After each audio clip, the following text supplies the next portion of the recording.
Alors guys, dans 2 jours, notre saison 2023-2024 va commencer officiellement. Alors dans cette vidéo, je vais partager avec vous mes exigences ainsi que mes prédictions. Quand je dis exigence, je veux dire le minimum requis que l'on devrait avoir, que l'on devrait atteindre dans chaque compétition cette saison. Quand je dis prédiction, je veux parler, selon moi, qui va être le meilleur joueur, le meilleur passeur, le meilleur buteur ainsi que la surprise de la saison. Mais avant toute chose, les gars, il faut savoir que la chaîne YouTube Les United est à nouveau disponible. Vous êtes nombreux à le réclamer, ça y est, c'est disponible. Également, à partir du 1er octobre, nous allons essayer de reconstituer un peu la page, la chaîne Les United. C'est-à-dire que là, actuellement, je vais diffuser jusqu'au 30 septembre, donc les vidéos sur YouTube, sur Facebook et sur TikTok intégralement.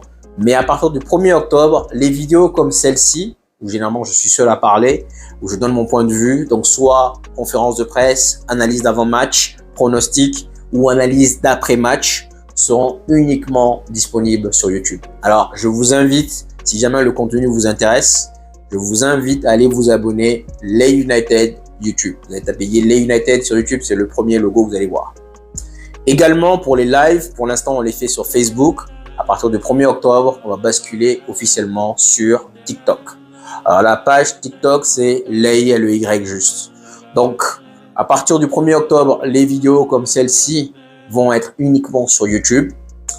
Les lives d'avant-match, mi-temps, après-match seront sur TikTok. Sur Facebook, on est maximum 4. Je pense que sur TikTok, on peut aller jusqu'à 10. Donc, à partir du 1er octobre, on bascule officiellement sur TikTok. Donc, si vous n'êtes pas abonné, je vous invite à aller donc et sur YouTube et sur TikTok. On referme la parenthèse. Alors, guys, quelles sont mes exigences cette saison? Je dirais, selon moi, les gars, je pense, on va commencer par la première ligue, que certains parmi vous sont assez optimistes, pensent qu'on va gagner la première ligue. Moi, je pense que nous sommes encore un peu trop courts. Je pense que il faut peut-être une période d'adaptation pour Onana. Je pense qu'on va prendre beaucoup de buts, gag, je pense. Et je pense qu'on sera, on va encore attendre la fin du mercato, à savoir si on aura Todibo et Amrabat. Mais selon moi, on va être juste pour le titre. Je pense qu'on va peut-être la gagner l'année prochaine, mais cette année, ça va être juste. Les exigences pour la première ligue, c'est 3e. C'est-à-dire dans le cas où on finit 4e, ok, on sera en Ligue des Champions, mais pour moi, ça sera un échec. Le minimum que l'on doit faire, on ne doit pas faire pire que ce qu'on a fait cette saison 2022-2023. Donc pour moi, le minimum que l'on doit faire, c'est 3e. Donc je pense qu'on finira à 3e. Je pense que d'autres équipes sont devant nous et qu'on finira 3e. Ça, c'est concernant la première ligue. Concernant la Ligue des Champions, pour moi, le minimum requis, quart de finale, les gars. Quart de finale. Le minimum que l'on doit faire en Ligue des Champions, quart de finale. Si on fait comme Olé, arriver en Ligue des Champions pour sortir un match de poule, ça sera un échec total. Pour moi, quart de finale. 8e de finale, même, je considère que normalement, si on arrive à se débrouiller, on arrive à finir premier de la poule, voire 2e, on doit quand même passer les 8e. Donc pour moi, le minimum requis, quart de finale. Au-delà de ça, c'est un bonus. En dessous de ça, c'est un échec. Coupe de la Ligue. Je sais que normalement, Ten Hag dit qu'il faut se battre sur tous les matchs. Pour moi, l'année dernière, Coupe de la Ligue, je prends parce que ça faisait 6 ans qu'on n'a pas gagné de trophée. Pour moi, sincèrement, c'est un trophée que je qualifierais de bancal ou de... Voilà, pour moi, on peut faire mieux. Et surtout, j'ai pas envie de laisser des plumes dans cette compétition pour au final ne pas la gagner. On l'a vu avec Olé, plusieurs fois, on arrive jusqu'en demi-finale et puis derrière, on se fait sortir. Alors pour moi, sincèrement, cette compétition, j'ai pas vraiment d'exigence. Même si on sort donc lors du premier match, pour moi, ce sera pas grave. L'idéal, ce serait bien sûr de la gagner encore une fois, mais si on sort dès le premier match, ça ne sera pas grave. Et mon exigence pour la FA Cup, c'est de la remporter. L'année dernière, on est allé jusqu'en finale. On a perdu contre City. On aurait pu la remporter, on aurait dû la remporter. On doit avoir au moins un trophée encore cette année. Et je pense que le trophée sur lequel on a le plus de chances d'avoir et sur lequel on doit aller jeter les plumes, c'est la FA Cup. Donc, je récapitule. Minimum 3e en Première Ligue, quart de finale en Ligue des Champions, Coupe de la Ligue, peu importe, et champion en FA Cup. Ensuite, qui va être meilleur joueur selon moi? Alors déjà, je vais commencer par le meilleur buteur. Alors meilleur buteur, je pense que ça sera quand même Rashford. Vu comment on va forcément le chercher, ça sera Rashford, probablement. Meilleur buteur, donc Rashford. Meilleur passeur, je pense que cette année, Bruno Fernandes va se régaler.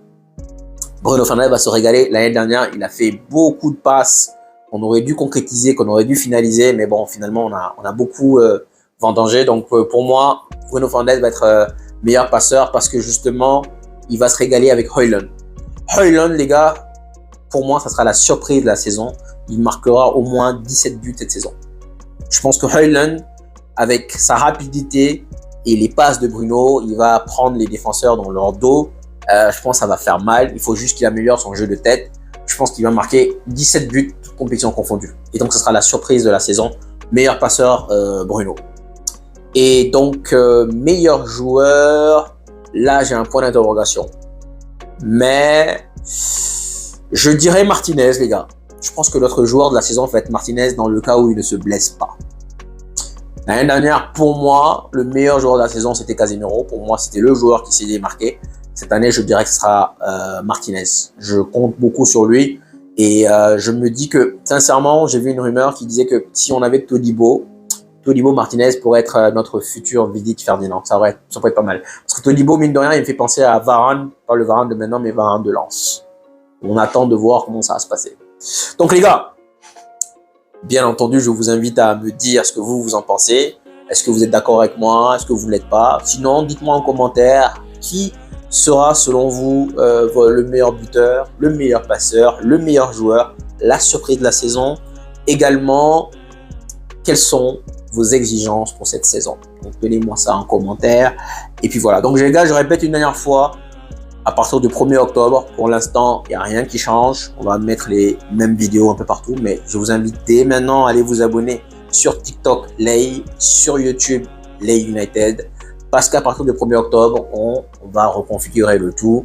À partir du 1er octobre, ce genre de vidéos seront uniquement disponibles sur YouTube. Et les lives vont basculer sur TikTok. J'espère que c'est bon. Et donc, merci pour le soutien. Merci pour les likes. Merci pour les partages, les gars. Ça me fait énormément plaisir. Merci énormément. Je vous dis bonne saison et on se dit à la prochaine.